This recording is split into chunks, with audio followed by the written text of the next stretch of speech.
Hello viewers, আশা করি তোমরা সবাই অনেক ভালো আছো। আজকে তোমাদের সাথে আলোচনা করব নবম-দশম শ্রেণীর গণিত বইয়ের মার্কস ডিস্ট্রিবিউশন নিয়ে। শিক্ষার্থী বন্ধুরা, হয়তো তোমাদের মনে প্রশ্ন থাকতে পারে, মার্কস ডিস্ট্রিবিউশন নিয়ে আবার ভিডিও কেন? কারণ মার্কস ডিস্ট্রিবিউশন তো বইতে দেওয়াই আছে, এর পাশাপাশি গাইডও দেওয়া আছে, তাহলে কেন মার্কস ডিস্ট্রিবিউশন নিয়ে ইউটিউবে ভিডিও করতে হবে? অনেকের মনে এই প্রশ্ন থাকতে পারে। শিক্ষার্থী বন্ধুরা, তোমরা জানো যে আমরা আরিফ'স কোচিং একাডেমি নামের এই ইউটিউব চ্যানেলটি নতুন লঞ্চ করেছি এবং আমরা পঞ্চম শ্রেণী থেকে দ্বাদশ শ্রেণী পর্যন্ত প্রত্যেকটা বিষয়ের ভিডিও ধারাবাহিকভাবে আপলোড করব। নবম-দশম শ্রেণীর গণিত বইয়ের সকল অনুশীলনের উপরে ভিডিও আপলোড করা হবে। এজন্য এই ভিডিওটি যাতে কিনা তোমরা পরবর্তী অধ্যায়গুলো ভালোভাবে বুঝতে পারো। তো শিক্ষার্থী বন্ধুরা, চলো আমরা এখন আমাদের এই ভিডিওটি শুরু করি, যার মাধ্যমে তোমরা নবম-দশম শ্রেণীর গণিত বইয়ের মার্কস ডিস্ট্রিবিউশনটা বুঝতে পারবে, পাশাপাশি অধ্যায়গুলো সম্পর্কে একটা ভালো ধারণা পেতে পারবে। চলো শিক্ষার্থী বন্ধুরা শুরু করি। তোমরা স্ক্রিনে দেখতে পাচ্ছ এখানে নবম-দশম শ্রেণীর গণিত বিষয়ের মার্কস ডিস্ট্রিবিউশনটা দেওয়া আছে, যেখানে বলা হচ্ছে যে 11টি সৃজনশীল প্রশ্ন থাকবে, যার মধ্যে 60টি সৃজনশীল প্রশ্নের উত্তর করতে হবে এবং এই 60টি সৃজনশীল প্রশ্নের মার্কস হবে 70, অর্থাৎ প্রত্যেকটি সৃজনশীলে 10 করে 70। আর এখানে দেখো শিক্ষার্থী বন্ধু লেখা আছে যে 30টি বহু নির্বাচনী প্রশ্ন থাকবে, তার ভিতরে 30টির উত্তর করতে হবে এবং প্রত্যেকটিতে মার্কস হচ্ছে 1 এবং 30টিতে নম্বর থাকবে 30, অর্থাৎ এই 70 এবং এই 30 মিলে টোটাল হবে হচ্ছে 100। অর্থাৎ এই ছিল তোমাদের মার্কস ডিস্ট্রিবিউশনটা। তো শিক্ষার্থী বন্ধুরা, এখন আমি তোমাদেরকে গণিতের যে মার্কস ডিস্ট্রিবিউশন তা একটু বিস্তারিত বর্ণনা দিব। অর্থাৎ তোমাদের গণিত এই মার্কস ডিস্ট্রিবিউশনটা 4টা ভাগে বিভক্ত থাকবে, অর্থাৎ বীজগণিত, জ্যামিতি, ত্রিকোণমিতি, পরিমিতি, এছাড়া পরিসংখ্যান।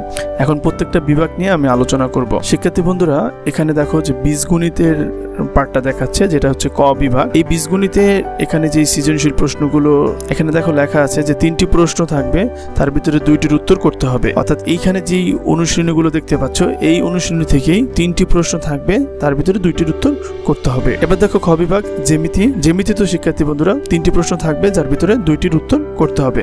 এখানে যে উল্লিখিত আছে অনুশীলনীগুলো, এই অনুশীলনী থেকেই মূলত এই 3টি প্রশ্ন থাকবে। গ বিভাগে হচ্ছে ত্রিকোণমিতি এবং পরিমিতি। শিক্ষার্থী বন্ধুরা, গ বিভাগে এই ত্রিকোণমিতি পরিমিতি থেকে 3টি প্রশ্ন থাকবে এবং এখান থেকেও তোমার 2টি প্রশ্নের উত্তর করতে পারবে। অর্থাৎ এখানে এই যে অনুশীলনীগুলো আছে, সেই অনুশীলনীগুলো থেকে এই 3টি প্রশ্ন থাকবে। সর্বশেষ হচ্ছে গ বিভাগ হচ্ছে পরিসংখ্যান থেকে শিক্ষার্থী বন্ধুরা 2টি প্রশ্ন থাকবে এবং একটির উত্তর করতে হবে। এখানে দেখো যে এটা তোমাদের জন্য খুবই হেল্পফুল হবে এই অধ্যায়টা ভালো মার্কস ওঠানোর জন্য, কারণ হচ্ছে এখানে শুধুমাত্র একটা অধ্যায় আছে 17 অনুশীলনী এবং এটাতে একটাই মাত্র অনুশীলনী আছে 17 অনুশীলনী, যেখানে কিনা তোমরা যদি চাও খুব সহজেই এখান থেকে মার্কসটা তুলতে পারবা। এতে তোমাদের জিপিএ যা কিনা ইনক্রিজ হতে পারে। অর্থাৎ সবাই বলে যে এখানে 2টা প্রশ্ন আসে এবং একটির উত্তর দিতে হয়, অর্থাৎ মার্কস হচ্ছে 10। কিন্তু আমি সকল স্টুডেন্টদের বলি, এখানে মার্কস 10-এর চিন্তা না করে তোমরা মার্কসের চিন্তা করতে পারো 13 থেকে 14। তখন শিক্ষার্থীরা আমাকে প্রশ্ন করে যে কেন, কিভাবে স্যার? তখন আমি তাদেরকে বলি যে এই অধ্যায় থেকে কিন্তু প্রত্যেক বছরই দেখা গেছে যে 2 থেকে 3টা বা কোন সময় 4টাও বহু নির্বাচনী প্রশ্ন এসেছে। তো যেহেতু বহু নির্বাচনী প্রশ্ন আসে এখান থেকে, তাহলে দেখতে পাচ্ছ শিক্ষার্থী বন্ধুরা যে একটা সৃজনশীল প্রশ্ন আনসার করে তোমরা পাচ্ছ 10, 3টা থেকে 4টা বহু নির্বাচনী প্রশ্ন আনসার করে তোমরা পাচ্ছ 3 থেকে 4। অর্থাৎ একটা অধ্যায় তোমরা করতেছো যার কিনা তোমাকে প্রায় 13 থেকে 14 মার্কস প্রোভাইড করছে। অর্থাৎ ভালোভাবে আনসার করতে পারলে আমি মনে করি 13 থেকে 14 মার্কসই তোমরা পেতে পারো, কারণ এই অধ্যায়টা খুবই সহজ। তো শিক্ষার্থী বন্ধুরা, আমি চাই যে তোমরা এই অধ্যায়টা খুব ভালোভাবে করবে, যা কিনা তোমাদের মার্কসটা ইনক্রিজ করতে অনেক বেশি হেল্প করবে। শিক্ষার্থী বন্ধুরা, তখন তোমাদেরকে অনুশীলনীগুলো দেখালাম, এখন আমি দেখাবো হচ্ছে তোমাদের যে গণিত বইতে 1 থেকে 17টা অধ্যায় আছে।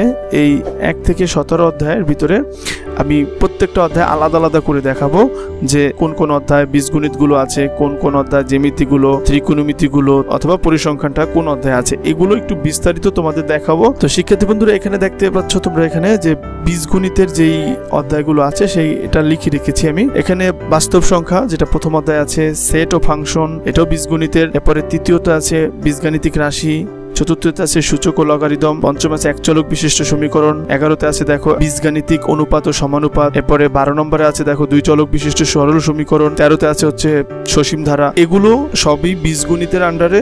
অর্থাৎ তোমাদের গণিত বই বীজগণিতের চ্যাপ্টারগুলো একটু বেশি। অর্থাৎ এই সকল চ্যাপ্টারগুলো থেকেই তোমার 3টা প্রশ্ন আসবে, যার ভিতর থেকে তুমি 2টা প্রশ্নের উত্তর পরীক্ষার সময় করতে পারবে। এখন দেখো তোমার সাথে আলোচনা করব খ বিভাগ অর্থাৎ জ্যামিতি নিয়ে।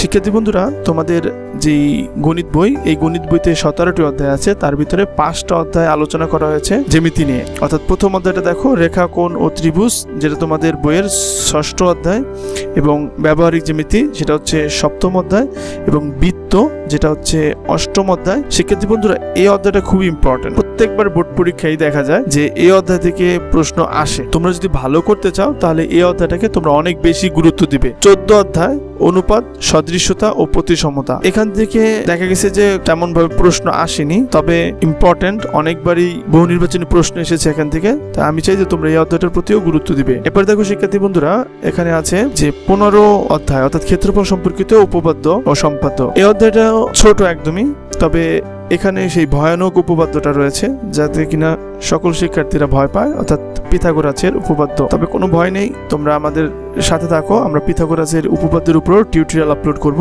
যাতে কিনা তোমাদের এই অধ্যায়টাও সহজ হয়ে যায়। এরপরে দেখো শিক্ষার্থী বন্ধুরা, আমি তোমাদের সাথে আলোচনা করব গ বিভাগ, অর্থাৎ ত্রিকোণমিতি এবং পরিমিতি নিয়ে। এখানে দেখো ত্রিকোণমিতি এবং পরিমিতিতে তোমাদের বইয়ে 3টা অধ্যায় রয়েছে। ত্রিকোণমিতিক অনুপাত, যেখানে 9.1 এবং 9.2 নিয়ে আলোচনা করা হয়েছে। দূরত্ব, উচ্চতা, এবং সবার শেষে পরিমিতি। দূরত্ব উচ্চতা বিষয় থেকে সবসময় একটা প্রশ্ন আসে এবং পরিমিতি থেকে সাধারণত একটা প্রশ্ন আসে। তবে শিক্ষার্থী বন্ধুরা, বিভাগের বৈচিত্র্যটা হচ্ছে অনেক সময় মিক্সড সৃজনশীল চলে আসে। অর্থাৎ এমন কোনো সময় হয় যে পরিমিতির সাথে এই দূরত্ব উচ্চতার সাথে মিক্সড সৃজনশীল চলে আসছে, অথবা পরিমিতির সাথে এই অনুপাত সমানুপাতের সাথে মিক্সড সৃজনশীল চলে আসে অনেক সময়। সর্বশেষ আলোচনা করব তোমাদের সাথে গ বিভাগ নিয়ে, অর্থাৎ পরিসংখ্যান। শিক্ষার্থী বন্ধুরা, এটা একটাই অধ্যায় এখানে, তো তোমরা এই অধ্যায়টা খুব ভালোভাবে দেখবে, কারণ এই অধ্যায়টা যদি তোমরা ভালোভাবে দেখো তাহলে একটা অধ্যায় ভালোভাবে দেখবে, তাতেই তোমরা 13 থেকে 14 মার্কস পেয়ে যাবে। তাই এই জন্য আমি সবাইকে বলি যে এই অধ্যায়টা খুব ভালোভাবে সিরিয়াস ভাবে নিতে আর কি। তো শিক্ষার্থী বন্ধুরা, আজকে তোমাদের সাথে এই পর্যন্তই।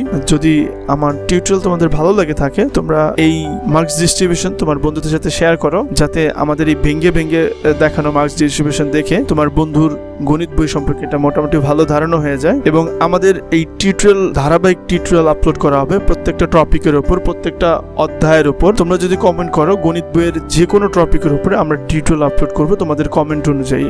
তো তোমরা আমাদের সাথে থাকো, আমরা খুব শীঘ্রই টিউটোরিয়াল আপলোড করব। Thank you so much. আল্লাহ হাফেজ।